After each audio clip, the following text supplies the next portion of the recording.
Ito po yung dating dining table mga kaibigan at mga kapatid. Ganyan po yung kulay niya. Para po mag-match po dun sa ginawa nating red kamagong na dining chairs.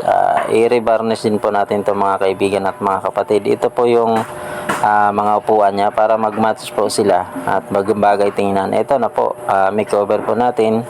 Gamit pa rin po ang pintura. Mamadelayin na po natin yan mga kaibigan at mga kapatid. Dumaan din po yan sa matinding liha. Tapos ito na yung resulta mga kaibigan. Oh. Ayan. Ayan na po yung match natin na dining table na kamagong na rin siya tingnan mga kaibigan at mga kapatid. Ayan na. Itabi mo na siya sa mga upuan. Hindi na po sila, bagay na po sila tingnan. Yan lang po mga kaibigan at mga kapatid. Maraming salamat po sa mga nag-views at sa mga nag-likes. Thank you so much.